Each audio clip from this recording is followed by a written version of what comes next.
Hi, நீங்களும் என்ன மாதிரி ஒரு மூவி லவரா? அப்போது நான் உங்ககிட்ட தாங்க பேசணும். எனக்கு மூவிஸ் பார்க்குறது ரொம்ப பிடிக்கும். நான் வந்து டிஃப்ரெண்ட் ஜானர் ஆஃப் மூவிஸ் எல்லா லாங்குவேஜ்லேயுமே நான் பார்ப்பேன். எனக்கு ரீசெண்ட் டைம்ஸில் தமிழில் நமக்கு நிறைய நல்ல மூவிஸ் வரலையோ, ஏன் நம்ம ஃபுல்லாகவே அதர் லாங்குவேஜ் மூவிஸ் பார்த்துட்ருக்கோம், ஏன் நம்மளுக்கு பார்க்குற மூவிஸ் எதுவுமே வந்துட்டு ரியலிஸ்டிக்காக நம்மளுக்கு பிடிச்ச மாதிரி இல்லை, அண்ட் எமோஷ்னலி ஏன் நம்மளுக்கு கனெக்ட் ஆகலை, அண்ட் எதை பார்த்தாலுமே வந்து இது இன்னும் கொஞ்சம் இம்ப்ரவைஸ் பண்ணியிருந்துருக்கலாமோ, கிளைமேக்ஸை இன்னும் கொஞ்சம் பெட்டராக பண்ணியிருந்துருக்கலாமோ, ஸ்க்ரீன் பிளே இன்னும் கொஞ்சம் அவங்க ஒர்க் பண்ணியிருந்துருக்கலாமா, ஸ்கிரிப்டில் இன்னும் கொஞ்சம் அவங்க ப்ராப்பராக பிளான் பண்ணியிருந்துருக்கலாமா, அப்படிங்கிறது மாதிரி ஏதோ நான் பெரிய டேரக்டர் மாதிரி எனக்கு தோணிட்டு இருக்குது. நீங்களுமே இதை ஃபீல் பண்ணியிருந்துருப்பீங்கல்ல. ஸோ எனக்கு என்ன தோணுதுன்னா, ஓவர் த இயர்ஸ் நம்ம நிறைய மூவிஸ் பார்த்து நம்மளோட டேஸ்ட் ஒரு எக்ஸ்பெக்டேஷனை நம்ம ரொம்ப ஹையராக செட் பண்ணிட்டோமா, அதுக்கு மேட்ச் பண்ணுறது மாதிரி அவங்க வந்து ரீசெண்ட் டைம்ஸில் தமிழ் மூவிஸ் நம்மளுக்கு டெலிவர் பண்ணலையான்னு எனக்கு தெரியல. ஏன்னா நம்ம தமிழ் ஆடியன்ஸ் நம்ம வந்து நல்ல மூவிஸை பார்த்து அப்ரிஷியேட் பண்ணுறவங்க, லைக் டேலண்ட்ஸ் அண்ட் பெர்ஃபார்மன்ஸ், நல்ல டேலண்ட் அண்ட் பெர்ஃபார்மன்ஸை ஐடென்டிஃபை பண்ணி நம்ம வந்து என்கரேஜ் பண்ணுறவங்க. ஸோ ரீசெண்ட் டைம்ஸில் அதெல்லாம் எனக்கு கிடைக்காத மாதிரி ஒரு ஃபீல் இருந்துகிட்டு இருந்தது. இப்போது ஓடிடியில் ரிலீஸ் ஆன விஜய் சேதுபதியோட மகாராஜா மூவி நான் வந்து பார்த்துருந்தேன். எனக்கு அந்த படம் ரொம்ப பிடிச்சிருந்ததுங்க. ரொம்ப நாளைக்கு அப்புறம் வந்து ஒரு நல்ல ஒரு மூவி பார்த்த ஒரு சாட்டிஸ்ஃபேக்ஷன் எனக்கு இருந்தது. அந்த படத்தோட என்டையர் கேஸ்ட் அண்ட் க்ரூ, அவங்க ஒவ்வொரு கேரக்டரை ப்ளேஸ் பண்ணியிருக்கிறதாகட்டும், எல்லாமே எனக்கு ரொம்ப யூனிக்காக ரொம்ப நல்லா இருந்த மாதிரி இருந்தது.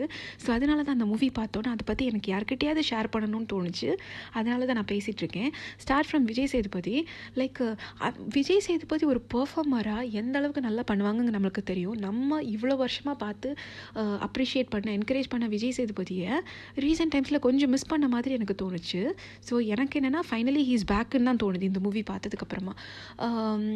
இந்த மூவியில் அவங்கள பார்க்கும்போது அங்கங்கே நடுவில் கொஞ்சம் பக்கத்தை காணும் டச் பண்ணிட்டு போகிற மாதிரி எனக்கு வந்து தோணுச்சு. தோ இந்த ரெண்டு மூவியுமே என்டையர்லி டிஃப்ரெண்ட்டாக இருந்தால் கூட அந்த ஒரு நரேஷன் பாட்டில் வந்து லைட்டாக நம்மளுக்கு அந்த ஞாபகம் வரும். அந்த டைமில் எனக்கு என்ன ஃபீல் ஆச்சுன்னா, இனிஷியல் டேஸில் இருந்த விஜய் சேதுபதிக்கும் இப்போவும் எந்த ஒரு அளவுக்கு டிரான்ஸ்ஃபர்மேஷன் ஆகிருக்கு, எந்த அளவுக்கு அவங்க வந்து தன்னைத்தானே என்ஹான்ஸ் பண்ணியிருக்காங்க, எந்த அளவுக்கு க்ரூம் ஆகிருக்காங்க, எந்த அளவுக்கு ஒரு ஃபைண்ட் ஒரு பெர்ஃபார்மராக மாறியிருக்காங்க அப்படிங்கிறது தான் வந்து தெரியுது. ரொம்ப நல்லா இருந்தது அவங்களோட ஆக்டிங். அண்ட் விஜய் சேதுபதியோட பொண்ணாக கூட ஒருத்தவங்க வந்திருக்காங்க, அவங்களோட ஆக்டிங்கும் ரொம்ப நல்லா இருந்தது. அவங்கள நான் நிறைய மூவிஸில் பார்த்ததில்ல, பட் அவங்களோட ரொம்ப மெச்சோர்டாக ரொம்ப எக்ஸ்பீரியன்ஸ்ட் ஒரு ஆர்டிஸ்ட் மாதிரி அவங்க வந்து பெர்ஃபார்ம் பண்ணியிருந்தாங்க. ஸோ ஐ டெஃபினெட்லி விஷ் அவங்களுக்கு வந்து இன்னும் நிறைய நல்ல ரோல்ஸ் கிடைக்கும், அவங்க நல்ல ஒரு இடத்துக்கு வருவாங்க நான் எக்ஸ்பெக்ட் பண்ணுறேன்.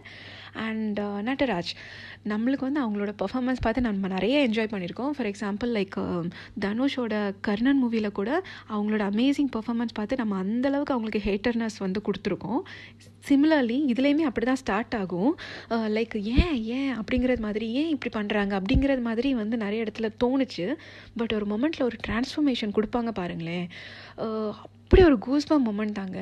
ஏன்னா லைஃப்பில் நம்ம எப்போவுமே வந்துட்டு கெட்டவங்களை மட்டும் நம்ம வந்து சந்திக்க மாட்டோம், நல்லவங்களும் நம்மளை வந்து க்ராஸ் பண்ணி போவாங்க அப்படிங்கிறது மாதிரி நம்மளுக்கே ஒரு ப்ரூவ் பண்ணுற மாதிரி தான் ஒரு சீன் அதில் இருக்கும்.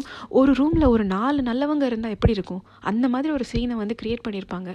அது வந்து செம்ம கோஸ்பம் மொமெண்ட்க்கு. அதை வந்து நீங்கள் ஃபீல் பண்ணாதான் உங்களுக்கு புரியும். நீங்கள் கண்டிப்பாக அந்த படம் பார்க்கணும். அந்த விஜய் சேதுபதியை த்ரூ அவுட் த மூவி நம்ம பார்த்துட்டு அந்த ஒரு மொமெண்ட்டை, அந்த டிரான்ஸ்ஃபர்மேஷன் சீனை நம்ம பார்க்கும்போது நமக்கு என்ன தோணுன்னா, ஓப்பா he definitely deserves this moment அப்படிங்கிறது மாதிரி தான் நம்மளுக்கு வந்து தோணும். எனக்கு அதனால் அவங்களோட எல்லாமே ரொம்ப பிடிச்சிருந்தது. லைக் அனுராக் ஆகட்டும், அவங்களோட வில்லனிசம், அதுக்கப்புறம் அவங்களோட transformation towards their family, like எந்த அளவுக்கு அவங்க ஃபேமிலியை ப்ரொடெக்ட் பண்ணுறாங்க, அவங்களோடதுன்னு வரும்போது அவங்க எவ்வளோ ப்ரொடெக்ட் பண்ண பார்க்குறாங்க, இதுவே மற்றவங்களை வந்து அவங்க எப்படி ட்ரீட் பண்ணுறாங்க. ஸோ அதெல்லாம் ரொம்ப அந்த டிஃப்ரென்ஷியேஷன் சூப்பராக காமிச்சிருப்பாங்க. அண்ட் கிளைமேக்ஸில் வந்துட்டு ஒரு சீனில் வந்து தெரியும் அவங்களோட ஃபேஸில் ஒரு ரெக்ரெட்டு, ஒரு லைக் என்ன சொல்கிறது, ஒரு குற்ற உணர்வு எல்லாமே வந்துட்டு ஒரு பரிதாபம், ஒரு ஏக்கம் வந்து காமிப்பாங்க. ரொம்ப நல்லா வந்து அது நம்மளுக்கு அந்த டெலிவர் பண்ணியிருப்பாங்க அவங்க. ஸோ அவங்க எந்த அளவுக்கு நல்ல ஆக்டருங்கிறது நமக்கே தெரியும். ஸோ ரொம்ப நல்லா அவங்களோட பெர்ஃபார்மன்ஸ் இருக்கும். அண்ட் இந்த மூவியில் எனக்கு ஒரு வாவ் ஃபேக்டராக இருந்தது வந்துட்டு, சர்ப்ரைசிங் எலமெண்ட்டாக இருந்தது சிங்கம் புலியோட ரோல். நான் கொஞ்சம் கூட எக்ஸ்பெக்ட் பண்ணலைங்க. ஏன்னா நம்மளுக்கு தெரிஞ்ச சிங்கம் புலி லைக் அங்கங்கே லைட்டாக வந்துட்டு போகிறதா நமக்கு தெரியும். தெரியும். எனக்கு இந்த மூவியில் பிடிச்சதே அதுதான். அந்த அந்த ஒவ்வொரு ரோலை அவங்க ப்ளேஸ் பண்ணியிருக்காங்கல்ல, அது ரொம்ப நல்லா இருந்தது. ஏன்னா கொஞ்சம் கூட நம்ம எக்ஸ்பெக்ட் பண்ண மாட்டோம். இப்போ சிங்கம் புலினாலே அவங்க காமெடி தான் பண்ணுவாங்க, இவங்கனாலே இந்த மாதிரி சைட் ரோலில் சும்மா வந்துட்டு போவாங்க. அந்த மாதிரி இல்லாமல் இந்த மாதிரி நம்மளுக்கு ஒரு வெர்சட்டாலிட்டி அவங்க கொடுக்கும்போது அது பார்க்குறதுக்கே ரொம்ப நம்மளுக்குமே அது சர்ப்ரைசிங்காக ரொம்ப நல்லா இருந்தது.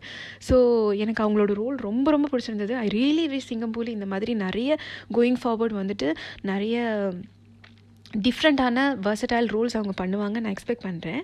அண்ட் மணிகண்டன் வந்து ரீசெண்ட் டைம்ஸில் மூவிஸ் எதுலேயுமே பார்க்க முடியல. இது ஒரு நல்ல ஒரு கம்பேக்குன்னு தான் எனக்கு தோணுது. நல்ல அவங்களோட லைக் ஆக்டிங்குமே ரொம்ப ரியலிஸ்டிக்காக இருந்தது. ஸோ அந்த ஒரு கேப் விட்டுட்டு ரிட்டன் வந்த ஒரு பர்சன் மாதிரியே வந்து ஃபீல் ஆகலை. ஏதோ ரொம்ப வருஷமாக ஆக்டிங்லேயே தான் இருந்துகிட்ருக்கிற மாதிரி, டே பை டே ரொம்ப இம்ப்ரூவைஸ் பண்ணிவிட்டு இதில் வந்த மாதிரி தான் வந்துட்டு இருக்குது. ஐ ரியலி விஷ் மணிகண்டனுக்கு வந்துட்டு இந்த மாதிரி நிறைய நல்ல ரோல்ஸ் கிடைக்கணும். அவங்க வந்து எல்லா ரோல்ஸ் பண்ணுறதுக்குமே வந்துட்டு அவங்க ரெடியாக இருக்கணும் நான் எக்ஸ்பெக்ட் பண்ணுறேன். ஸோ எனக்கு தெரில இந்த மாதிரி பேசுகிறது எடுக்கிறது நான் பேசுகிற இதெல்லாம் கரெக்டானு கூட எனக்கு தெரில. பட் அந்த மூவி பார்த்துட்டு எனக்கு அதை ஷேர் பண்ணணும்னு இருந்தது.